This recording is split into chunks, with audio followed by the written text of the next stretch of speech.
그녀는 낡은 옷차림의 남자에게 커피 한 잔 값으로 3,000원을 지불했다. 그가 사실은 자신을 시험하는 백만장자라는 것을 전혀 알지 못한 채였다. 월요일 아침, 카페는 여느 때처럼 북적였다. 지혜는 벌써 2시간째 계산대 뒤에서 끊이지 않는 손님들을 상대하고 있었다. 서두르는 사람들, 까다로운 주문들, 심지어는 그녀의 얼굴조차 제대로 보지 않으려는 무뚝뚝한 고객들까지. 최저시급을 받으며 꿈을 향해 바쁘게 나아가는 이들에게 커피를 서빙하는 늘 똑같은 그녀의 일상이었다. 그녀가 컵을 닫고 있을 때 한 남자가 계산대로 다가왔다. 그는 빛바랜 청바지, 평범한 티셔츠, 낡은 운동화, 그리고 비닐을 쓰고 있었다. 특별할 것은 없었다. 매일 지나치는 수많은 직장인 중 한 명일 뿐이었다. 좋은 아침입니다. 그가 웃으며 말했다. 눈까지 환하게 빛나는 미소였다. 작은 커피 한 잔 부탁합니다. 아메리카노요? 지혜가 이미 컵을 들며 물었다. 네, 감사합니다. 그녀는 커피를 내리고 카운터에 올려놓았다. 3,000원입니다. 남자는 바지 주머니에 손을 넣고 다른 주머니에도 뒷주머니에도 넣어보았다. 그의 얼굴은 차분함에서 당혹감으로 서서히 바뀌었다. 이런, 그가 중얼거리며 다시 주머니를 뒤적였다. 죄송합니다. 지갑을 집에 두고 온 것 같습니다. 그의 뒤에 서 있던 줄은 인내심을 잃기 시작했다. 지혜는 몇몇 큰 한숨 소리를 들었다. 비즈니스 정장을 입은 한 여성은 노골적으로 짜증스러운 표정으로 시계를 쳐다봤다. 이런 상황은 카페에서 일주일에 한 번은 일어나는 일이었다. 보통 그녀는 단순히 그 남자에게 나중에 다시 오라고 말했을 것이다. 하지만 이 남자의 당황한 모습에는 그녀의 마음을 움직이는 무언가가 있었다. 아마도 그가 복잡한 변명을 하거나 흥정하려 하지 않았기 때문일 것이다. 그는 그저 지갑을 잊었다는 사실에 진심으로 부끄러워하고 있었다. 괜찮아요. 지혜가 커피잔을 그에게 밀어주며 말했다. 그냥 드세요. 안 돼요. 제가 당신 돈으로 마실 수는 없죠. 고작 커피 한 잔인데 저를 거지로 만들지는 않을 겁니다. 거짓말이었다. 월 수입이 150만 원일 때 3,000원은 여전히 3,000원이었다. 하지만 지혜는 어려서부터 다른 사람을 돕는 것이 진정한 사람을 만든다고 말하는 어머니 밑에서 자랐다. 정말 감사합니다. 남자가 커피잔을 들며 말했다. 어떻게 감사해야 할지 모르겠네요. 그럴 필요 없어요. 이름이나 알려주세요. 저는 이준호입니다. 이준호. 지혜입니다. 그녀는 다음 손님을 향해 몸을 돌렸다. 하지만 준호는 바로 떠나지 않았다. 그는 카운터 옆에 서서 커피를 마시며 그녀가 일하는 모습을 지켜봤다. 이상하거나 호기심 어린 방식이 아니라 마치 그녀의 상황에 진심으로 관심이 있는 것처럼 보였다. 여기서 일하신 지 얼마나 되셨어요? 줄이 잠깐 끊기자 그가 물었다. 6개월 됐어요. 지혜가 잔을 내려놓으며 대답했다. 일은 마음에 드세요? 그 질문은 그녀를 놀라게 했다. 그 누구도 그녀에게 일을 좋아하는지 물어본 적이 없었다. 사람들은 커피를 주문하고 돈을 내고 그리고 떠났다. 그녀는 거의 투명 인간 같았다. 그냥 일이죠. 그녀가 어색하게 웃으며 말했다. 생활비를 내는데 도움이 돼요. 준호는 고개를 끄덕였다. 마치 그가 너무나 잘 이해한다는 듯이 성실한 노동은 많은 사무직보다 훨씬 값지죠. 또 다른 손님이 왔고 지혜는 다시 서빙에 집중했다. 그녀가 음료를 준비하는 동안에도 준호는 여전히 그곳에 있었다. 일하시는 중에 방해해서 죄송합니다. 그가 말했다. 그냥 당신처럼 진실한 사람과 이야기해 본 게 오래돼서요. 진실하다고요? 제가 아는 대부분의 사람들은 늘 연극을 하는 것 같지만 당신은 아니에요. 당신은 진정성이 있어요. 지혜는 얼굴이 살짝 붉어지는 것을 느꼈다. 저에게 커피값을 내준 모든 바리스타에게 그렇게 말하나요? 준호가 웃었다. 그의 시원한 웃음소리에 몇몇 사람들이 돌아봤다. 저는 보통 지갑을 잘 챙겨요. 사실 오늘은 예외였죠. 정말 운이 좋은 우연이랄까? 네, 물론이죠. 그가 잠시 망설였다. 지혜씨, 제가 좀 이상한 질문 하나 해도 될까요? 네, 물어보세요. 몇 시에 퇴근하세요? 지혜는 즉시 경계하는 표정을 지었다. 바로 이때 대부분의 남자들은 자신의 진짜 의도를 드러내곤 했다. 왜요? 비가 오기 시작하네요. 흠뻑 젖은 채 퇴근하실 텐데 호의에 보답하고 싶어서 태워다 드릴까 해서요. 지혜는 창밖을 흘끗 보고 그가 옳다는 것을 알았다. 가랑비가 내리기 시작했고 일기예보에는 폭우가 예보되어 있었다. 그녀는 그날 오후 꽤 먼 곳에 살았다. 2번의 버스를 갈아타야 했다. 그리고 우산도 없었다. 저는 당신을 몰라요. 그녀가 조심스럽게 말했다. 맞아요. 죄송합니다. 불편하게 하려던 건 아니었어요. 준호는 남은 커피를 한 모금에 마셨다. 그는 그저 그녀의 친절에 어떤 식으로든 보답하고 싶었던 것이다. 그는 커피를 다 마시고 그녀에게 고개를 끄덕였다. 다시 한번 커피 고맙습니다, 지혜씨. 좋은 하루 되세요. 준호가 문 밖으로 나가려는 순간 지혜는 충동적인 결정을 내렸다. 준호씨. 그가 돌아봤다. 저는 5시에 퇴근해요. 만약 비가 많이 오고 정말로 제 호의에 보답하고 싶으시다면. 그의 얼굴에 환한 미소가 번졌다. 정확히 5시에 올게요. 나머지 하루는 지혜에게는 느리게 흘러갔다. 그녀는 몇 번이나 문을 힐끗 보며 준호가 정말로 돌아올지 궁금해했다. 시계가 5시를 알리고 폭우가 쏟아지기 시작했을 때 그녀는 그가 오지 않을 것이라고 거의 확신했다. 그러나 그때 그녀는 검은색 소나타 한 대가 카페 앞에 주차하는 것을 보았다. 준호는 비를 뚫고 뛰어와 숨을 헐떡이며 안으로 들어왔다. 늦어서 죄송합니다. 그가 젖은 머리카락을 쓸어 넘기며 말했다. 이 비에 교통체증이 정말 심했네요. 지혜는 계산대를 닫고 핸드백을 들었다. 정말 오셨네요? 약속했잖아요. 준호가 그녀를 위해 문을 잡아주었다. 어디 사세요? 차 안에서 지혜는 준호가 운전하는 모습을 지켜봤다. 그는 조심스럽게 운전했고 다른 운전자들에게 짜증을 내지 않았으며 실내 온도는 괜찮은지 음악 소리가 방해가 되지는 않는지 물었다. 배려심을 보여주는 작은 행동들이었다. 무슨 일 하세요? 그들이 신호등에 멈춰 섰을 때 그녀가 물었다. 차 수리해요. 준호가 대답했다. 카페 말고 다른 일도 하세요? 저녁에는 경영학을 공부해요. 2학기 남았어요. 경영학은 좋은 전공이죠. 늘 필요한 일이죠. 그러길 바라요. 엄마는 제가 공부할 수 있도록 많은 것을 희생하셨어요. 실망시켜드릴 수 없어요. 준호가 지혜를 힐끗 봤다. 어머니께서 분명히 자랑스러워하실 거예요. 일하면서 공부하는 게 쉽지 않죠. 힘들지만 그럴 만한 가치가 있죠. 적어도 그러길 바라요. 그들은 지혜의 집에 도착할 때까지 계속 이야기했다. 그녀의 집은 중산층 이하 동네에 있는 소박하지만 잘 관리된 건물이었다. 태워주셔서 감사해요. 지혜가 문고리에 손을 올리며 말했다.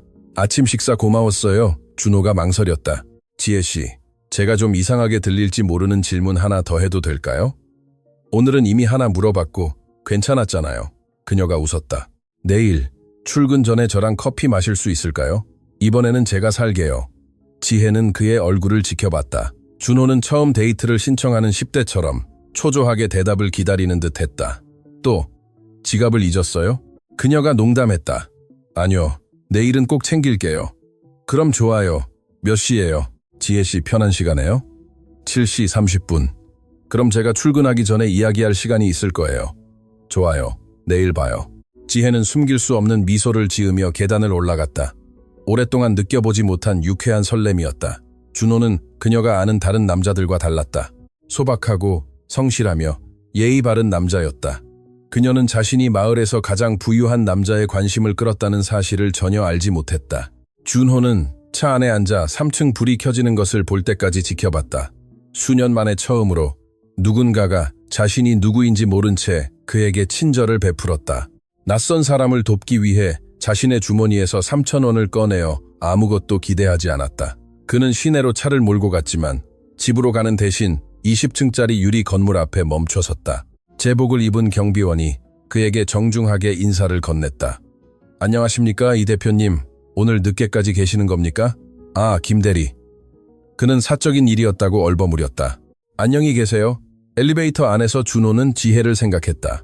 그가 그녀의 공부에 대해 물었을 때의 그녀의 미소, 어머니에 대해 이야기할 때의 자부심, 최저시급을 받으면서도 낯선 사람에게 커피값을 내주었던 너그러움까지. 엘리베이터 문은 그의 사장실로 곧바로 열렸다. 책상 위에는 이준호, 태영건설, CEO라는 명패가 놓여 있었다. 창문 너머로 그는 자신의 회사가 지은 건물들의 불빛이 점점이 박힌 도시 전체를 내려다볼 수 있었다.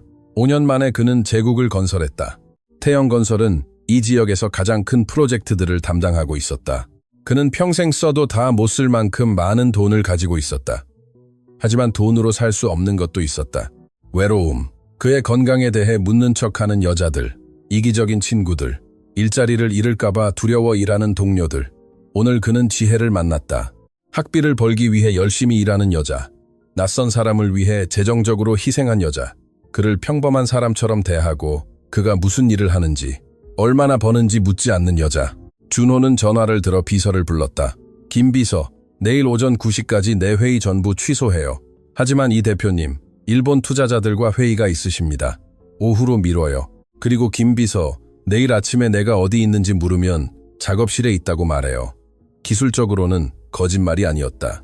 준호는 실제로 작은 정비소를 운영했다. 젊은 시절부터 포기하지 못했던 취미였다. 기업 세계가 너무 버거울 때 그가 찾는 곳이었다. 내일은 다시 이준호. 적어도 몇 시간 동안은 기계를 다루는 남자일 뿐일 것이다.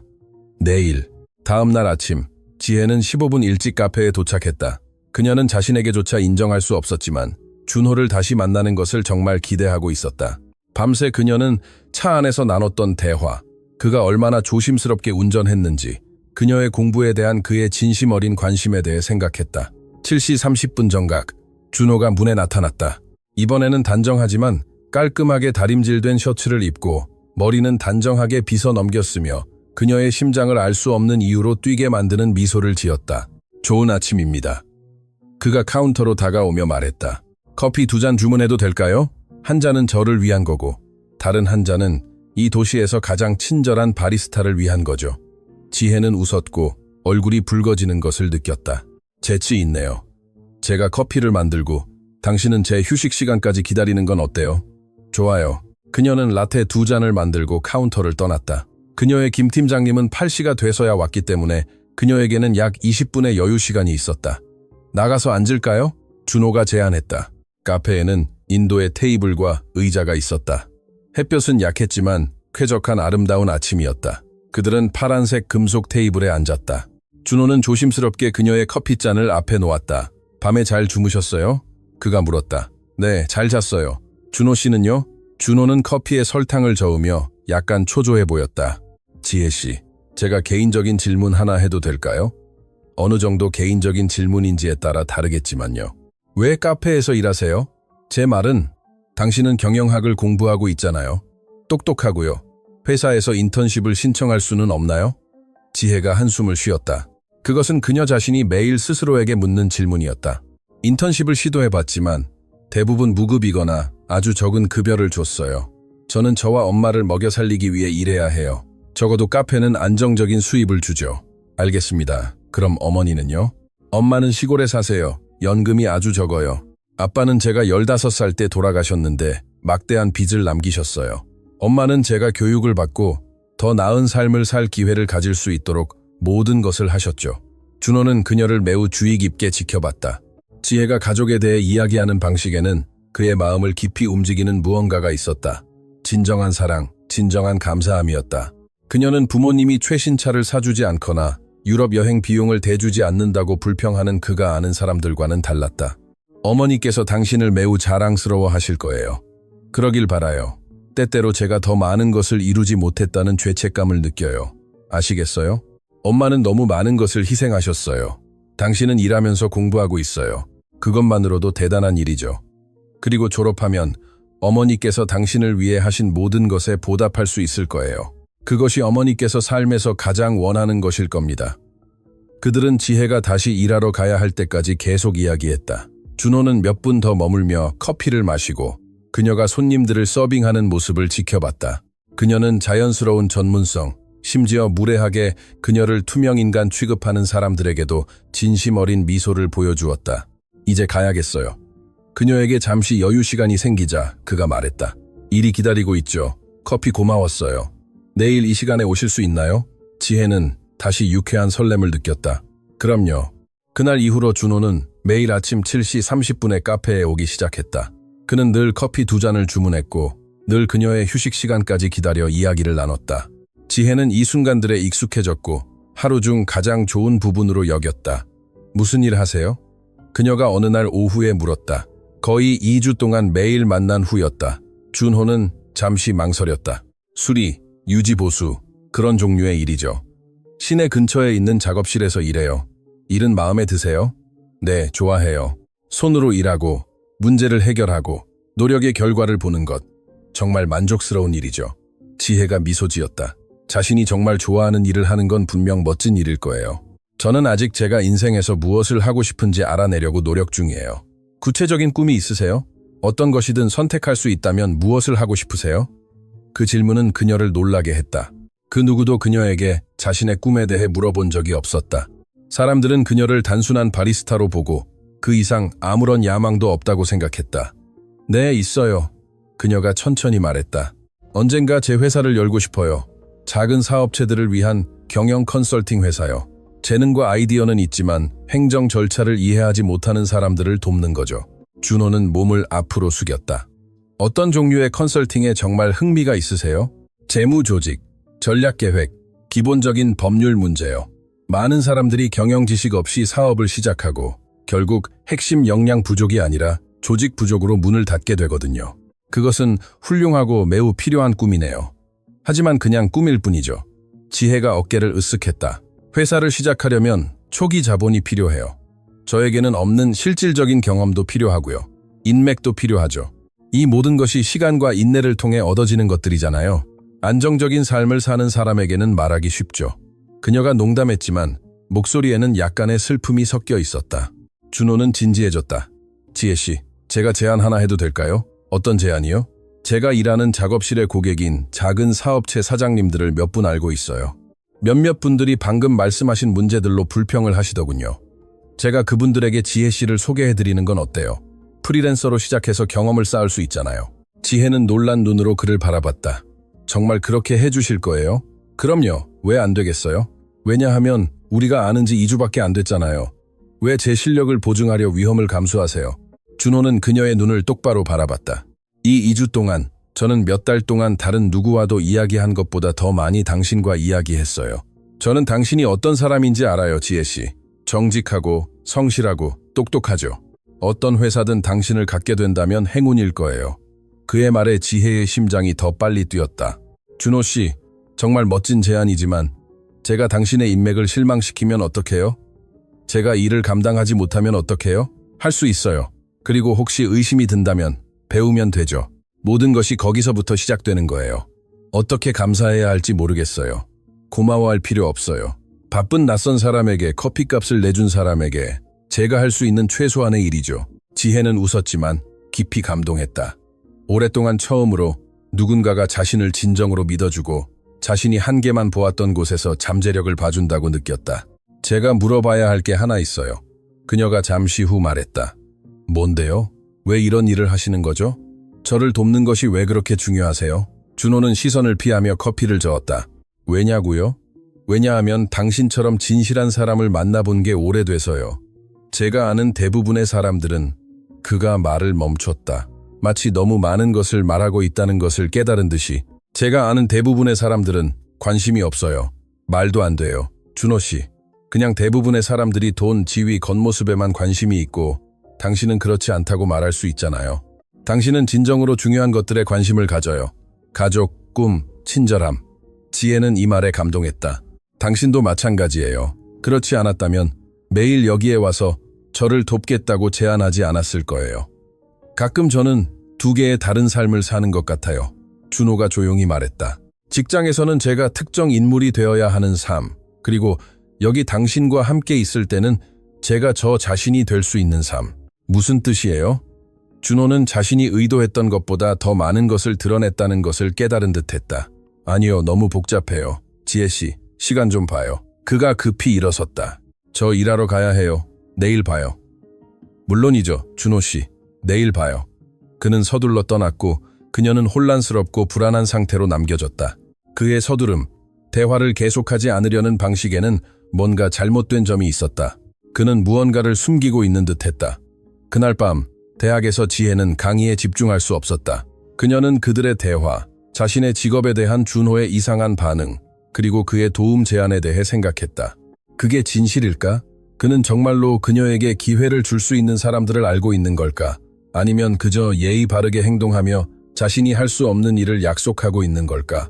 다음 날 아침, 준호는 제 시간에 왔지만 뭔가 달라 보였다. 더 멀게 느껴졌고 대화도 덜 자연스러웠다. 괜찮으세요? 그들이 평소 테이블에 앉았을 때 지혜가 물었다. 네, 괜찮아요. 오늘 별로 이상하게 행동하지 않았어요. 그냥 좀 피곤해요. 이번 주가 힘들었네요. 그들은 잡담을 나눴지만 지혜는 준호가 사적인 질문을 피하고 있다고 느꼈다. 그는 친구들에게 그녀를 소개해주겠다는 제안을 언급하지 않았고 늘 그랬듯이 그녀의 꿈에 대해서도 묻지 않았다. 준호 씨, 그가 떠나기 위해 일어섰을 때 그녀가 말했다. 어제 사람들을 만나자는 얘기에 대해, 그리고 당신은 시선을 피했잖아요. 제가 좀 더 자세히 알아봐야겠어요.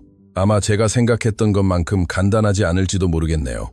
그녀의 마음이 철렁 내려앉았다. 물론이죠. 문제 없어요. 하지만 실제로는 문제였다. 그녀는 밤새 이 기회를 꿈꾸며 자신이 정말로 하고 싶은 일을 하고 있는 모습을 상상했다. 이제 준호는 약속을 회피하고 있었다. 마치 그가 너무 많은 약속을 한 것처럼. 내일 봐요. 그가 말을 하면서 걸어갔다. 내일 봐요. 지혜는 그가 멀어지는 것을 바라보며 이상한 느낌이 들었다.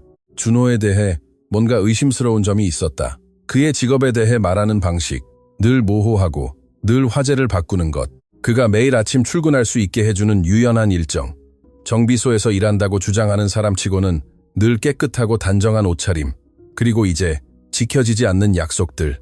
그녀는 준호가 정말 누구인지 알아낼 때가 왔다고 결정했다. 지혜는 목요일에 준호를 미행하기로 결심했다. 그는 지난 이틀 동안 아무런 말도 없이 카페에 나타나지 않았고 그녀는 걱정스럽기도 하고 짜증나기도 했다.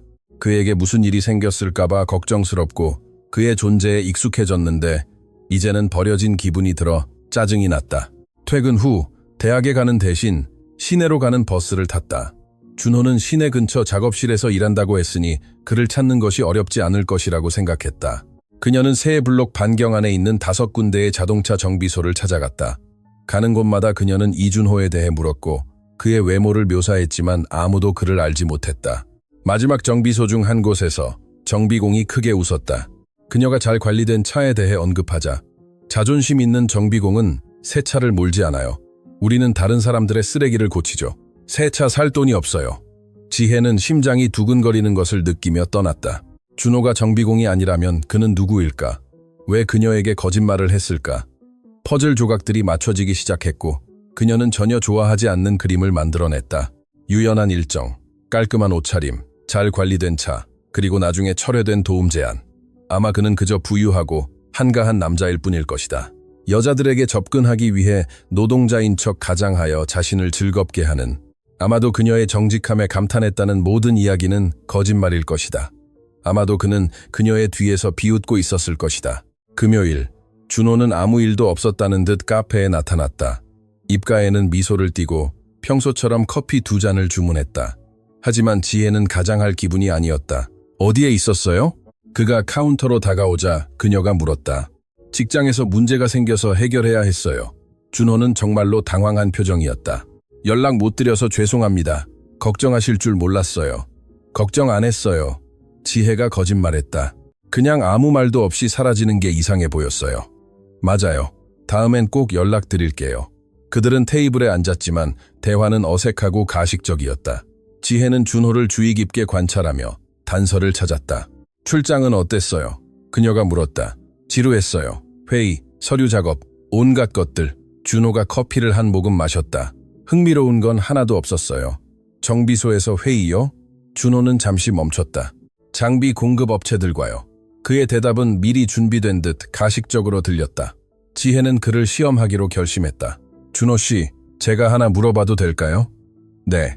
어제 시내에 갔다가 준호 씨를 찾아보기로 했어요. 준호 씨가 많이 도와줘서 점심을 대접하고 싶었거든요. 그녀는 그의 얼굴을 주의 깊게 지켜봤다. 몇 군데 작업장을 둘러봤는데 아무도 이준호를 아는 사람이 없었어요. 준호의 얼굴이 창백해졌다. 그는 입을 몇 번 열었다 닫았다. 분명히 설명을 찾으려 애쓰고 있었다. 아마 중요한 작업장을 놓쳤을 거예요. 새 블록 반경 안에 있는 5군데 작업장을 다 가봤어요. 준호 씨는 시내 근처에서 일한다고 했잖아요. 문제는 제 작업실이 좀 더 외진 곳에 있어요. 수선화길. 지혜의 목소리는 차갑게 얼어붙었다. 더 이상 저에게 거짓말하지 마세요. 그는 커피잔을 내려다봤다. 그의 어깨는 맞은 것처럼 축 처졌다. 준호 씨는 정말 누구세요? 지혜가 말을 이었다. 정비공이 아니잖아요. 준호는 거의 1분 동안 침묵했다. 그가 고개를 들었을 때 그의 눈에는 죄책감과 체념이 섞여 있었다. 화내실 자격이 있어요. 그가 조용히 말했다. 하지만 저를 영원히 미워하기로 결정하기 전에 설명할 시간을 주세요. 무엇을 설명해요? 제가 가난에 대해, 제 최저 시급에 대해, 학교에 다니기 위해 일해야 하는 것에 대해 이야기할 때 저를 바보로 만들고 뒤에서 비웃는 것이 얼마나 웃겼는지 설명하겠다는 건가요? 전혀 그렇지 않아요. 그럼 뭐죠? 마침내 저에게 당신이 누구인지 말해줘요. 더 이상 거짓말을 견딜 수 없어요. 준호는 주위를 둘러봤다. 카페는 사람들로 붐볐지만 다행히 그들은 꽤 떨어진 테이블에 앉아 있었다. 그러나 이곳은 이런 대화를 하기에 적합한 장소가 아니었다. 제 이름은 이준호입니다. 정말로요. 그리고 저는 기계를 다루는 일을 하지만 정비공은 아니에요. 그가 깊은 한숨을 쉬었다. 저는 태영건설의 대표입니다. 그 이름은 지혜의 얼굴을 강타하는 충격과 같았다. 태영건설은 이 지역에서 가장 큰 건설 회사였고 도시의 거의 모든 새로운 건설 프로젝트를 담당하고 있었다. 그녀는 광고판에서, 건설 고지서에서, 신문에서 그 이름을 본 적이 있었다.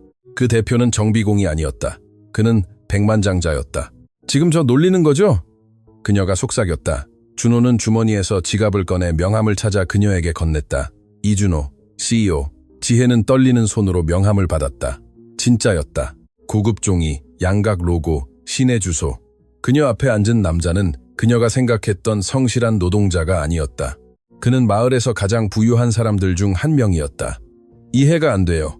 그녀의 목소리는 속삭임보다 작았다. 왜 거짓말을 했어요? 왜 다른 사람인 척 했어요? 왜냐하면 제가 당신을 만났을 때 저는 그저 이준호였으니까요. 태영건설의 대표가 아니라, 모두가 이용하려는 사람이 아니라, 여자들이 돈 때문에만 접근하는 남자가 아니라 그가 몸을 앞으로 숙였다. 그의 눈에는 간청하는 빛이 돌았다. 당신은 제가 가진 것 때문이 아니라 제 본 모습 때문에 저에게 친절하게 대해줬어요. 하지만 저는 당신이 생각하는 사람이 전혀 아니었어요. 당신은 모든 것에 대해 거짓말했어요. 지혜는 눈물이 차오르는 것을 느꼈다. 직업에 대해, 제 삶에 대해, 제가 어떤 사람인지에 대해요. 저는 중요한 것들에 대해 거짓말하지 않았어요. 제가 당신을 좋아하는 것에 대해 거짓말하지 않았어요. 당신을 더 잘 알고 싶어하는 것에 대해요. 저는 당신이 정말 특별하다고 생각해요. 지혜는 갑자기 일어섰다. 의자가 삐걱거리는 소리를 냈다. 몇몇 사람들이 그들을 쳐다봤다. 더 이상 못 견디겠어요. 여기 서서 이런 말을 들을 수 없어요. 지혜씨, 제발요. 이봐요, 제발요. 당신은 거의 한 달 동안 저를 웃음거리로 만들었어요. 제가 제 문제에 대해, 제 최저 시급에 대해, 학교에 가기 위해 일해야 하는 것에 대해 이야기하도록 내버려 두었잖아요. 당신은 백만장자면서요. 눈물이 그녀의 뺨을 타고 흐르기 시작했다. 어떻게 저에게 이럴 수 있어요? 왜냐하면 저는 당신이 제 진짜 모습을 알아주길 바랐어요. 제 진짜 모습이요? 당신은 저에게 아무것도 보여주지 않았어요. 전부 거짓말이었어요. 지혜는 핸드백을 꽉 쥐었다. 분노와 굴욕감에 몸을 떨었다. 당신은 정말 재미있었겠죠? 불쌍한 제가 커피 한 잔 값으로 3,000원을 걱정하는 것을 보는 게요. 그게 제 목적이 아니었어요. 더 이상 듣고 싶지 않아요. 그녀는 돌아서서 떠나려다가 멈춰서서 다시 돌아봤다. 최악이 뭔지 아세요, 준호 씨? 저는 정말 당신이 좋았어요. 제가 생각했던 당신의 모습이 좋았어요. 하지만 그 사람은 애초에 존재하지 않았던 거죠. 지혜는 카페를 뛰쳐나왔고 준호를 혼자 남겨두었다. 그녀는 화장실로 들어가 문을 잠그고 흐느껴 울었다. 그것은 단순히 분노의 눈물이 아니라 깊은 수치심의 눈물이었다. 어떻게 그녀가 그렇게 순진할 수 있었을까? 어떻게 그녀가 그 징후들을 알아차리지 못했을까? 물론 그의 손은 정비공치고는 너무 섬세했다. 물론 그의 일정은 너무 유연했다. 물론 그는 그녀에게 일자리를 줄 수 있는 사람들을 알고 있었다. 그는 부유하고 강력하고 인맥이 넓은 남자였고 그녀는 그가 며칠 동안 흥미를 느꼈던 바리스타에 불과했다. 아마도 그에게는 그저 일상적인 지루함에서 벗어나기 위한 일시적인 주의 산만이었을 것이다. 지혜는 거울 속 자신을 바라봤다. 눈은 붉고 얼굴은 눈물로 범벅이었다. 바보. 그녀는 중얼거렸다. 완벽한 바보야. 화장실에서 나와 그녀는 다시 일하러 가야 했다.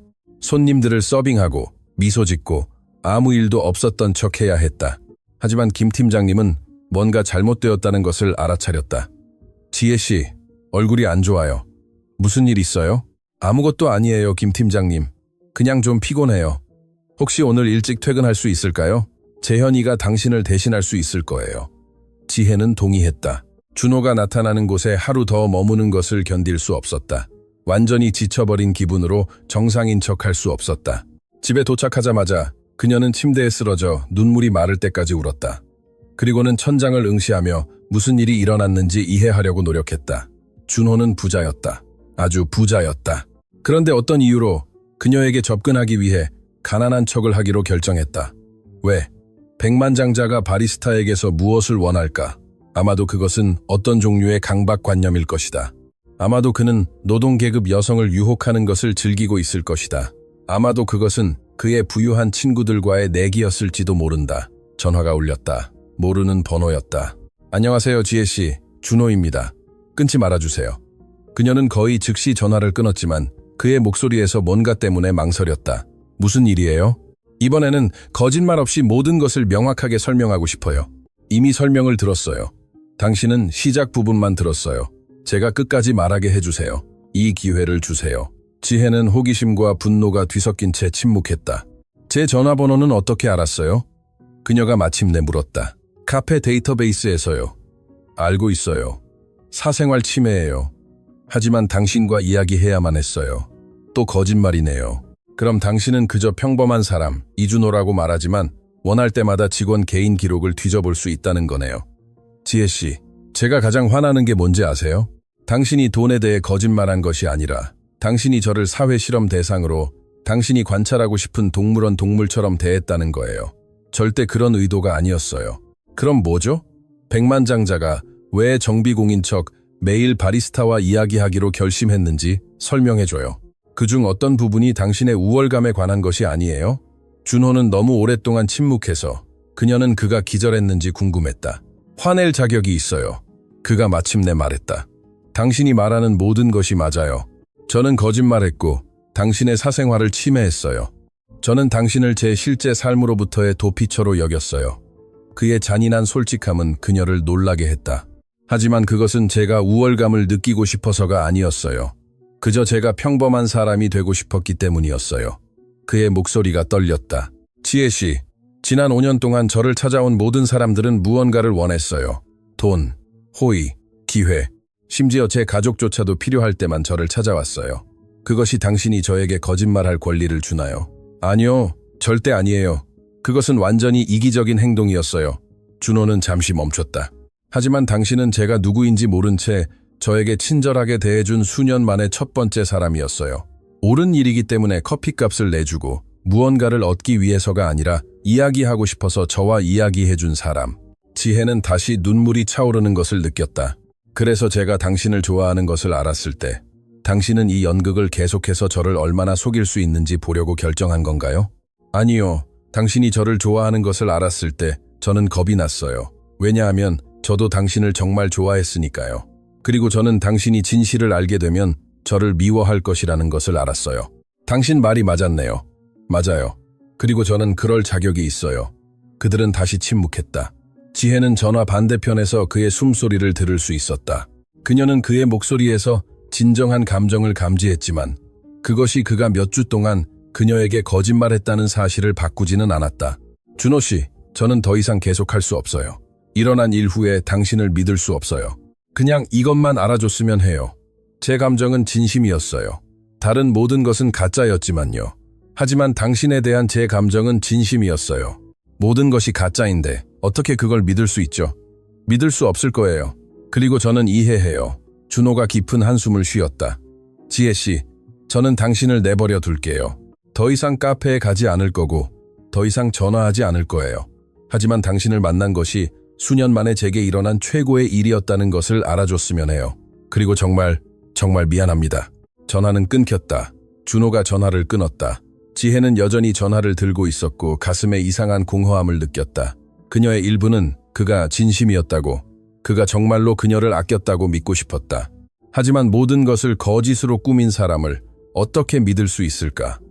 모든 것이 거짓이었을 때 그녀의 감정이 진짜인지 가짜인지 어떻게 알 수 있을까?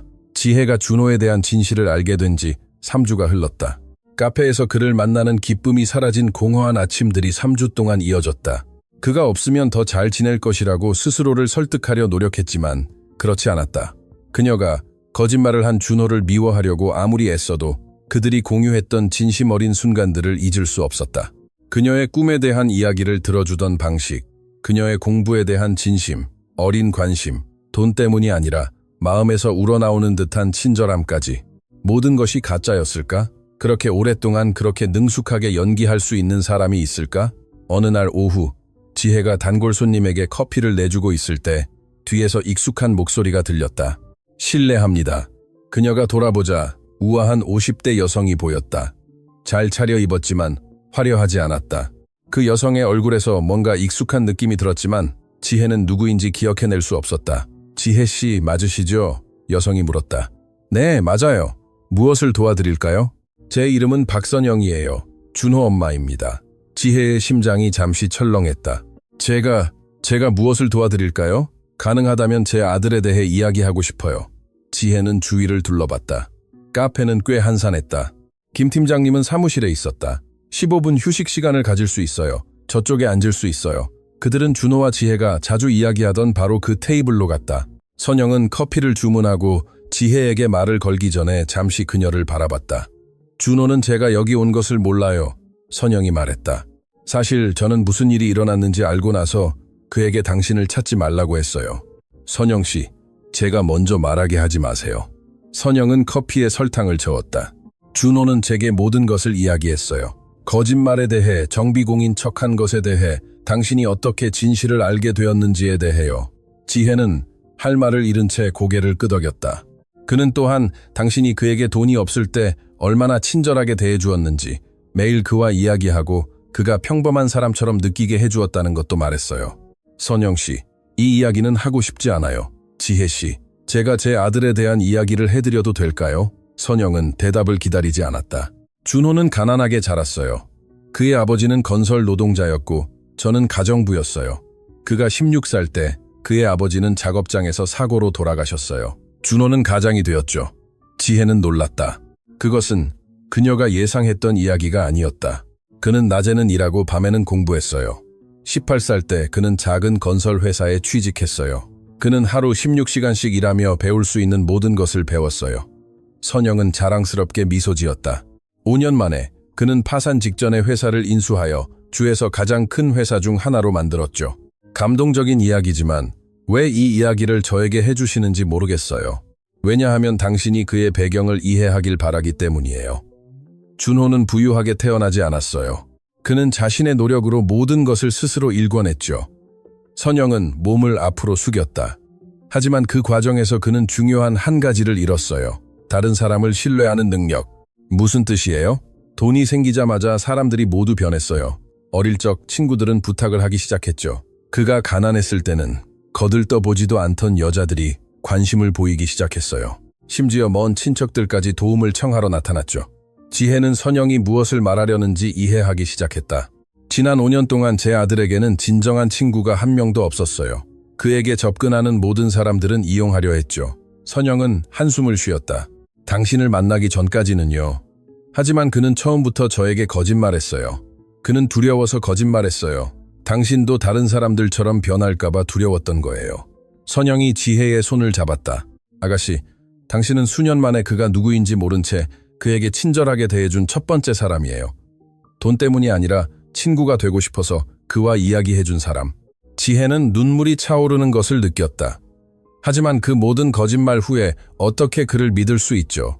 그가 한 유일한 거짓말은 돈과 직업에 대한 것이었어요. 다른 모든 것은 진실이었죠.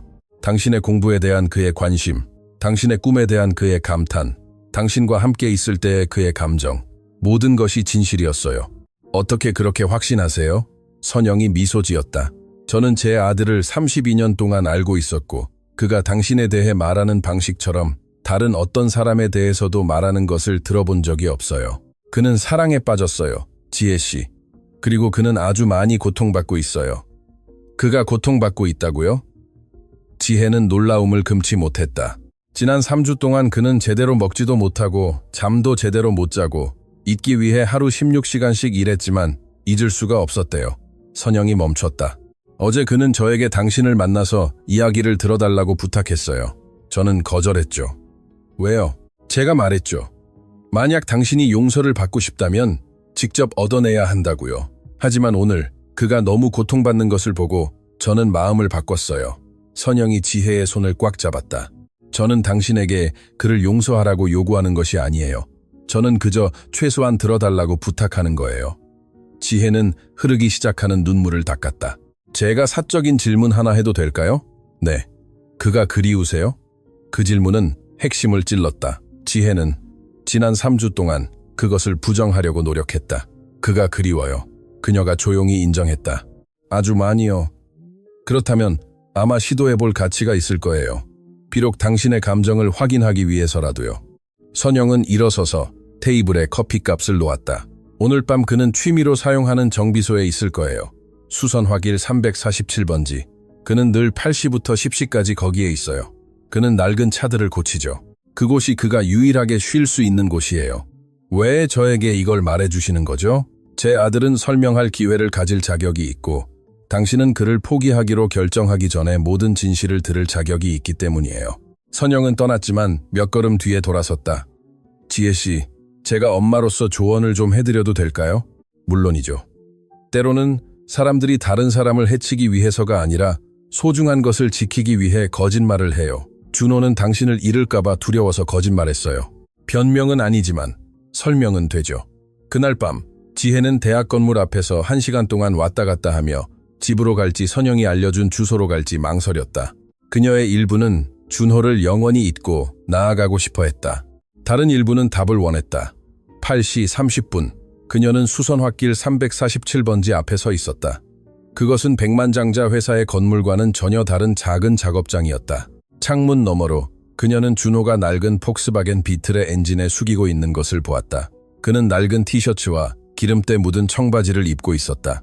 처음으로 그는 자신이 주장했던 정비공의 모습과 정확히 일치했다. 지혜는 깊은 숨을 들이쉬고 안으로 들어섰다. 문이 닫히는 소리에 준호가 고개를 들었다. 그녀를 보자 그의 얼굴에는 놀라움, 희망, 두려움 등 여러 감정이 스쳐 지나갔다. 지혜씨. 그가 걸레로 손을 닦았다. 분명히 초조해 보였다. 당신이 왔군요. 오늘 어머니가 저를 찾아오셨어요. 준호는 눈을 감았다. 하지 말라고 했는데요. 다행히 어머니가 당신 말을 듣지 않으셨네요. 그들은 잠시 서로를 바라봤다. 준호는 살이 빠진 것 같았다. 눈 밑에는 다크서클이 있었다. 분명히 그는 많은 고통을 겪고 있었다. 앉을까요? 그가 플라스틱 의자 2개를 가리키며 물었다. 커피라도 타드릴게요. 준호가 작은 전기 커피 메이커로 커피를 타는 동안 지혜는 작업실을 둘러봤다. 그곳은 잘 관리된 도구들과 다양한 복원 단계에 있는 오래된 기계들로 가득 찬 소박하고 기능적인 공간이었다. 벽에는 사진들이 걸려 있었다. 젊은 준호와 그의 아버지임이 분명한 남자. 젊은 시절의 선영의 사진. 몇몇 직업적인 성과들도 있었다. 이곳은 진짜네요. 그가 커피를 건네주자 그녀가 말했다. 여기가 제가 유일하게 진짜인 곳이에요. 준호는 다른 의자에 앉았다. 회사가 커지기 시작하고 모든 것이 너무 복잡해졌을 때 이곳을 샀어요. 어머니가 준호 씨의 어린 시절에 대해, 아버지에 대해 말씀해 주셨어요. 준호는 고개를 끄덕였다. 어머니가 모든 것을 말씀해 주셨군요. 어머니는 준호 씨가 가난한 가정에서 태어났고 모든 것을 스스로 일궈냈다고 하셨어요. 그게 사실이에요. 이 회사의 벽돌 하나하나가 땀과 눈물로 세워진 거죠. 그가 한숨을 쉬었다. 하지만 그 과정에서 저는 중요한 것들을 잃었어요. 예를 들어 다른 사람을 신뢰하는 능력, 평범한 관계를 가질 수 있는 능력. 준호는 그녀의 눈을 똑바로 바라봤다. 연약함을 드러낼 용기 같은 거요. 지혜는 가슴이 조여드는 것을 느꼈다. 준호 씨, 왜 저에게 거짓말했어요? 두려웠으니까요. 당신도 다른 사람들처럼 변할까봐 두려웠어요. 당신이 제가 누구인지 알게 되면 돈만 볼까봐 두려웠어요. 그가 멈췄다. 제가 다시 인간임을 느끼게 해주는 유일한 사람을 잃을까봐 두려웠어요. 하지만 당신은 여전히 저를 잃었잖아요. 알아요. 그리고 그건 제 잘못이에요. 준호가 몸을 앞으로 숙였다. 지혜씨, 제가 누구에게도 말한 적 없는 것을 말해도 될까요? 지난 5년 동안 제가 만난 모든 여성은 며칠 만에 제가 누구인지 알아차렸어요. 그리고 그 순간부터 관계가 완전히 변했죠. 그들은 비싼 레스토랑, 여행, 보석에 대해 이야기하기 시작했고 제 건강에 대해 묻는 것을 멈추고 제가 무엇을 줄 수 있는지 묻기 시작했어요. 지혜는 고개를 끄덕였다. 이해하기 시작했다. 당신은 달랐어요. 당신은 저를 잘 알지도 못했을 때 저에게 커피값을 내줬잖아요. 당신은 꿈에 대해, 가족에 대해, 진정으로 중요한 것들에 대해 저와 이야기했어요. 수년 만에 처음으로 저는 그저 이준호일 수 있었어요. 백만장자가 아니라, 직장에서 되어야 하는 사업가가 아니라 그저 저 자신일 수 있었던 거죠. 하지만 준호 씨, 저는 다른 여자들과는 달라요. 만약 당신이 처음부터 저에게 진실을 말했다면 제가 다르게 반응했을까요? 그 질문은 그녀를 놀라게 했다. 지혜는 솔직하게 생각했다. 준호가 첫날부터 자신을 백만장자 건설회사 대표라고 소개했다면 그녀는 똑같이 반응했을까? 그렇게 자연스럽고 즉흥적으로 행동했을까? 모르겠어요. 그녀가 인정했다. 아마 어색했을 거예요. 그게 바로 제가 두려워했던 거예요. 저는 당신이 저를 접근할 수 없는 사람으로 보지 않기를 바랐어요. 저는 당신이 저를 동등하게 보기를 바랐어요. 하지만 우리는 동등해요, 준호 씨. 당신이 돈이 있다고 해서 제가 당신보다 못하다는 의미는 아니에요. 알아요. 하지만 대부분의 사람들은 그렇지 않아요. 대부분의 사람들에게 돈은 모든 것을 바꾼다. 그들은 잠시 침묵하며 커피를 한 모금씩 마셨다. 지혜 씨, 준호가 마침내 말했다. 제가 한 가지 물어봐도 될까요? 뭔데요? 제가 제 진짜 모습을 보여줄 수 있게 해주세요. 제가 가장했던 정비공의 모습이 아니라, 직장에서 되어야 했던 사업가의 모습이 아니라, 카페에서 우리가 이야기했던 순간에 당신이 알았던 진짜 이준호의 모습이에요. 뭐라고요? 두 번째 기회를 주세요. 이 감정이 진심이었다는 것을, 우리 사이의 연결이 진정이었다는 것을 증명할 수 있게 해주세요. 지혜는 그를 바라봤고 그의 눈에서 연약함을 보았다. 위험했다. 그는 한 번 거짓말했으니 다시 거짓말할 수도 있었다. 하지만 그의 목소리에 담긴 진심, 그녀 앞에 앉아있는 그의 모습에서 그녀는 믿고 싶다는 생각이 들었다. 준호 씨, 만약 제가 이 두 번째 기회를 준다면 달라야 해요. 거짓말도 가장도 없이요. 모든 것에 대한 절대적인 진실이어야 해요. 약속할게요. 그리고 저는 당신의 진짜 삶을 알아야 해요. 당신이 작업실에 숨는 것을 원치 않아요. 우리가 시도하고 싶다면 진정으로 해야 해요. 준호는 그녀가 도착한 이후 처음으로 미소 지었다. 그것은 당신이 노력하겠다는 뜻인가요? 지혜는 깊은 숨을 들이쉬었다. 노력할게요. 하지만 준호 씨, 명심하세요. 만약 당신이 저에게 다시 거짓말한다면 모든 것이 영원히 끝날 거예요. 절대 다시 거짓말하지 않을게요. 제5장, 속죄. 작업실에서 대화를 나눈 지 6개월 후, 지혜는 시내의 한 사무실 건물 앞에 서서 자신의 회사 열쇠를 손에 쥐고 있었다. 미래 경영 컨설팅. 유리문에 금색 글씨가 새겨져 있었다. 사무실은 작았지만 2개의 방뿐이었지만 그것은 그녀의 것이었다. 준호가 뒤에서 나타났고 서류 상자를 들고 있었다. 이걸 어디에 두면 될까요? 뒷방에요. 지혜가 대답했다. 이 모든 일이 그녀에게 일어나고 있다는 것이 여전히 믿기지 않았다. 지난 몇 달은 롤러코스터 같은 감정의 연속이었다. 준호의 신뢰를 다시 얻는 것은 쉽지 않았다. 그는 절대적인 정직에 대한 약속을 지켰지만 지혜는 그를 완전히 믿기까지 시간이 필요했다. 그가 회의에 늦을 때마다 그녀는 그것이 일 때문인지 아니면 다른 여자들 때문인지 궁금해했다. 그의 전화가 울릴 때마다 그녀는 긴장했다. 준호는 그녀의 불안감에 인내심을 보였다. 그는 점차 그녀에게 자신의 실제 삶을 보여주었다. 처음에는 그녀가 일하는 카페 근처 레스토랑에서의 단순한 저녁 식사였다. 그러다 그녀는 그의 아파트를 보게 되었고 소박하지만 우아하고 화려하지 않았다. 그리고 준호는 그녀를 자신의 회사로 데려갔다. 정말 무서워요. 지혜가 처음 태형 건설 건물로 들어섰을 때 말했다. 그것은 그저 직업일 뿐이에요. 준호가 대답했다. 그것이 저를 정의하는 것이 아니에요. 그는 지혜를 직원들에게 자신의 삶에서 가장 중요한 여성이라고 소개했고 놀란 시선들을 무시했다. 어떤 사람들은 준호가 전에 아무도 회사에 데려온 적이 없다는 것을 알고 있었다. 분명 제가 돈을 보고 만나는 사람이라고 생각할 거예요. 그녀가 접수 데스크를 지나가면서 속삭였다. 그들이 원하는 대로 생각하게 둬요. 중요한 것은 우리뿐이에요. 그들의 관계에서 전환점은 그들이 화해한 지 3개월 후에 화요일에 찾아왔다. 준호는 그녀를 대학에서 데리러 오겠다고 약속했지만 오지 않았다. 지혜는 2시간 동안 기다렸다. 여러 번 전화했지만 그의 전화는 불통이었다. 모든 불안감이 한꺼번에 몰려왔다.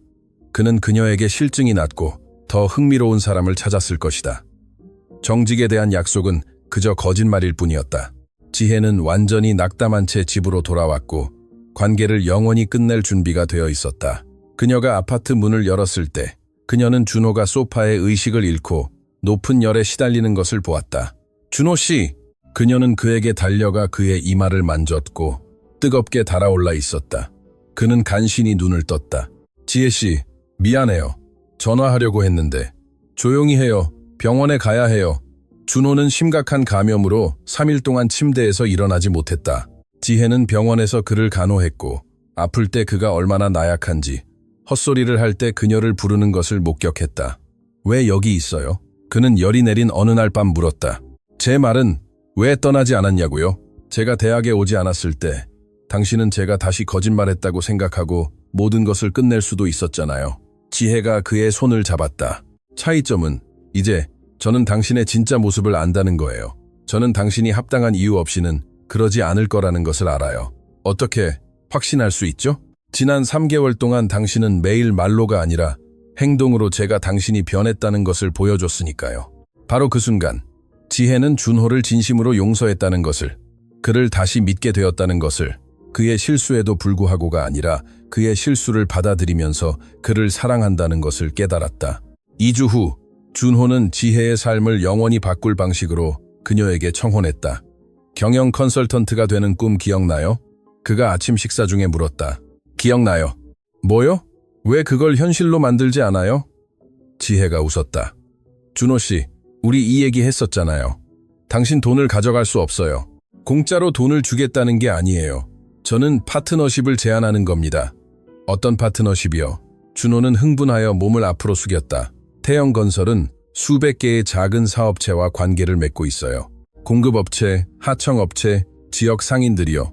많은 사람들이 당신이 해결하고 싶어 하는 문제들을 겪고 있어요. 당신이 컨설팅 회사를 열고 제가 고객을 소개해주면 어때요? 하지만 초기 자본이 없어요. 제가 처음 6개월 동안 임대료, 장비, 광고 비용을 대줄게요. 회사가 수익을 내기 시작하면 대출금을 갚는 거죠.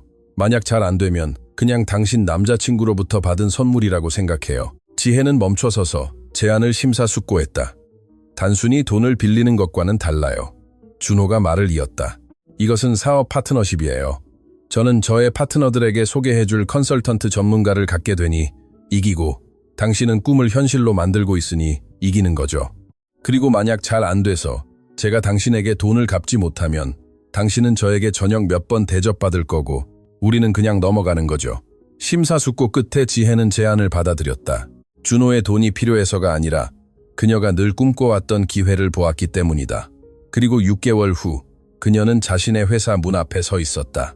처음 3개월 동안 그녀는 15명의 단골 고객을 얻었다. 4개월째에는 보조원을 고용해야 했다. 5개월째에는 이미 고객들이 줄을 서 있었다. 제가 해냈다는 것이 믿기지 않아요. 그녀가 문에 새겨진 금색 글씨를 부드럽게 쓰다듬으며 속삭였다. 당신이 할 수 있다는 것을 늘 알고 있었어요. 준호가 뒷방에서 걸어 나오며 말했다. 당신을 의심했던 유일한 사람은 당신 자신이었어요. 지혜는 그에게 몸을 돌렸고 그녀의 눈은 감동으로 반짝였다. 준호 씨, 지난달에 대출금을 다 갚았어요. 알아요. 송금 받았어요. 그가 자랑스럽게 미소 지었다. 당신이 장학금 재단에 같은 금액을 기부했다는 것도 봤어요. 어떻게 알았어요? 알아요, 지혜 씨. 당신이 돈을 벌면 가장 먼저 할 일이 다른 사람들을 돕는 것이라는 것을요. 당신 어머니가 당신을 도왔던 것처럼요. 그것은 사실이었다. 지난달 회사가 정말로 수익을 내기 시작하는 것을 보고 지혜는 저소득 가정의 젊은이들이 학비를 감당할 수 있도록 돕기 위해 작은 기금을 설립했다. 당시에는 많은 돈이 아니었지만 3명의 학생의 학비를 감당하기에는 충분했다. 어머니가 어제 전화하셨어요. 준호가 서류를 책상에 놓으며 말했다. 어머니는 개업식에 오실 건가요? 오실 거예요. 전화 통화 내내 자랑스러워 우셨어요. 지혜는 웃었지만 그녀의 눈에도 눈물이 고였다. 아빠가 여기 계셨다면 정말 기뻐하셨을 거라고 말씀하셨어요. 분명 기뻐하셨을 거예요. 그들은 준호가 굳이 열겠다고 고집한 작은 개업식을 위해 함께 공간을 준비했다. 거창한 것은 아니었다. 몇몇 친구들, 지혜의 가족, 몇몇 고객들, 그리고 태영건설 직원들이었다. 준호 씨, 지혜가 벽에 간판을 걸면서 말했다. 제가 하나 물어봐도 될까요? 물론이죠. 왜 이 모든 것을 하는 거예요? 더 이상 사업 파트너십이라는 핑계는 대지 마세요. 원했다면 경험 많은 컨설턴트를 고용할 수도 있었잖아요. 준호는 하던 일을 멈추고 그녀를 바라봤다. 당신은 결코 갖지 못했던 기회를 받을 자격이 있으니까요. 우리가 처음 이야기했던 날부터 당신의 잠재력을 보았으니까요. 그리고 그가 말을 멈췄다. 그리고 뭐요? 저는 당신이 알아주기를 바랐으니까요. 저는 당신을 믿어요. 당신이 저에게 무엇을 해줄 수 있는지가 아니라 당신이 이 세상을 위해 무엇을 할 수 있는지를 믿어요. 지혜의 심장이 더 빨리 뛰기 시작했다. 준호 씨, 지혜 씨, 당신에게 하고 싶은 말이 하나 더 있어요. 그녀가 대답하기도 전에 준호는 사무실 한가운데 무릎을 꿇고 주머니에서 작은 상자를 꺼냈다. 지혜는 손으로 입을 가렸고 눈을 믿을 수 없었다. 지혜 씨, 당신은 제가 누구인지 전혀 이해하지 못했을 때 저에게 커피값을 내준 날부터 제 삶을 변화시켰어요. 당신은 세상에는 여전히 진심을 가진 사람들이 있고 진정으로 사랑하고 사랑받는 것이 완전히 가능하다는 것을 가르쳐 주었어요. 그의 목소리가 약간 떨렸다. 저와 결혼해 주시겠어요? 지혜는 그들이 함께 지은 회사 한가운데 무릎 꿇고 있는 준호를 바라봤고 그에게서 백만장자가 아니라 그가 된 사람을 보았다. 그녀를 통제하려 하지 않고 지지해준 사람, 자신의 꿈만큼이나 그녀의 꿈을 믿어준 사람, 다시 연약해지는 법을 배운 사람. 네. 그녀가 속삭인 다음 더 크게 말했다. 네, 사랑해요. 준호는 그녀의 손가락에 반지를 끼워주었고 소박하고 우아하며 화려하지 않은 반지였다. 그리고는 일어서서 그녀에게 키스했다. 그것은 그들이 함께 겪었던 모든 여정을 담고 있는 키스였다. 거짓말, 용서, 회복된 신뢰, 그리고 혼돈 속에서 태어난 진정한 사랑. 하나 더 있어요. 준호가 차를 몰면서 말했다. 하지만 오늘은 더 이상 놀랄 일을 견딜 수 없어요. 그가 웃으며 봉투를 건넸다. 이걸 열어봐요. 지혜는 봉투를 뜯고 공식 문서를 꺼냈다. 소유권 증명서였다. 미래 경영 컨설팅은 준호의 개입 없이 완전히 그녀의 이름으로 이전되었다. 이해가 안 돼요. 당신 회사예요, 지혜 씨. 늘 당신 것이었어요.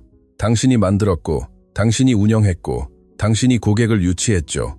저는 단지 초기 자본을 도와줬고, 당신은 이미 갚았잖아요. 하지만 준호 씨, 당신은 여전히 파트너가 될 수 있잖아요. 저는 파트너가 되고 싶지 않아요.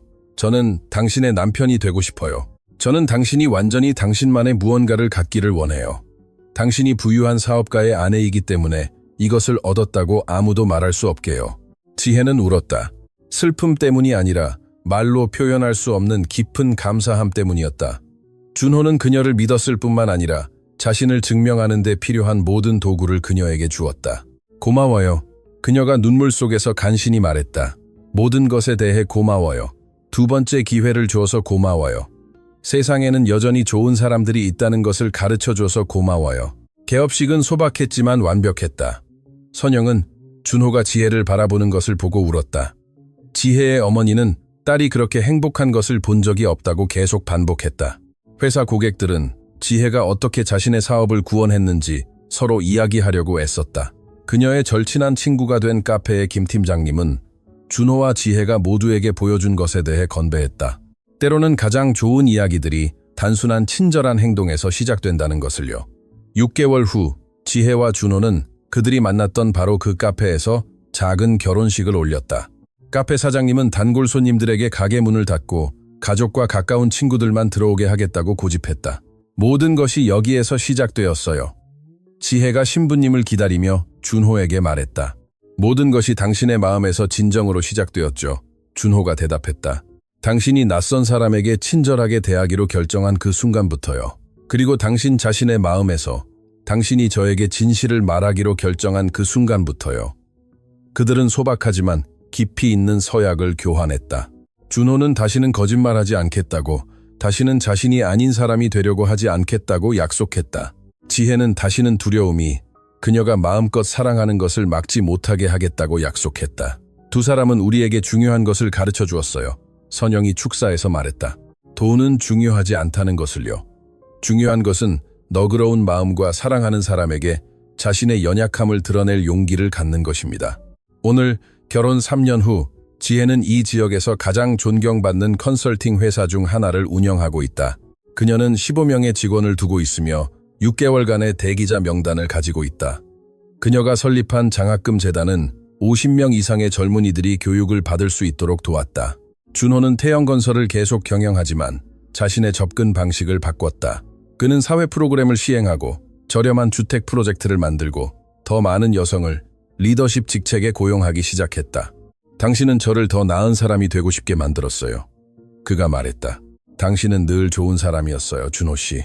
단지 두려움의 무게에 가려져 있었을 뿐이죠. 그리고 당신은 제가 진짜 저 자신의 삶을 살 용기를 찾도록 도와줬어요. 그들은 여전히 매주 금요일 아침 그 카페에 간다. 그들은 처음 이야기했던 바로 그 테이블에 앉는다.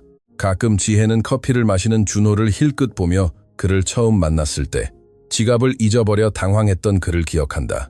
그녀는 친절했던 순간에 쓴 3,000원이 두 사람의 삶을 영원히 바꿀 수 있을 것이라고는 상상도 하지 못했다. 거짓말이 그렇게 깊은 진실로 이어질 수 있을 것이라고는? 그리고 진정한 사랑이 가장 예상치 못한 곳에서 피어날 수 있을 것이라고는? 무슨 생각해요? 준호가 그녀가 생각에 잠겨 있을 때마다 물었다. 삶이 정말 아이러니하다고 생각해요. 그녀가 대답했다. 때로는 최고의 것이 실패의 모습으로 위장해서 우리에게 온다고요. 제가 거짓말한 것을 당신이 알아낸 날 말하는 건가요? 저는 당신이 지갑을 잊었던 날을 말하는 거예요. 지혜가 미소 지었다. 그날 아침 당신에게 돈이 있었다면 아마 우리는 절대 서로 이야기하지 않았을 거예요. 준호는 테이블 너머로 그녀의 손을 잡고 그녀의 결혼 반지를 부드럽게 쓸어주었다. 그럼 제가 지갑을 잊게 해준 우주에 감사해야겠네요. 그리고 낯선 사람에게 커피값을 내줄 용기를 준 우주에도 감사해야겠어요. 밖에서는 카페 거리가 천천히 깨어나고 있었다. 사람들은 서두르고 문제들은 해결되어야 하고 꿈들은 추구되어야 했다. 그리고 그 바쁜 삶 속에서 두 사람은 때로는 가장 단순한 행동, 즉 도움이 필요한 사람에게 커피를 사주는 것과 같은 행동이 특별한 것의 시작이 될 수 있다는 것을 깨달았다.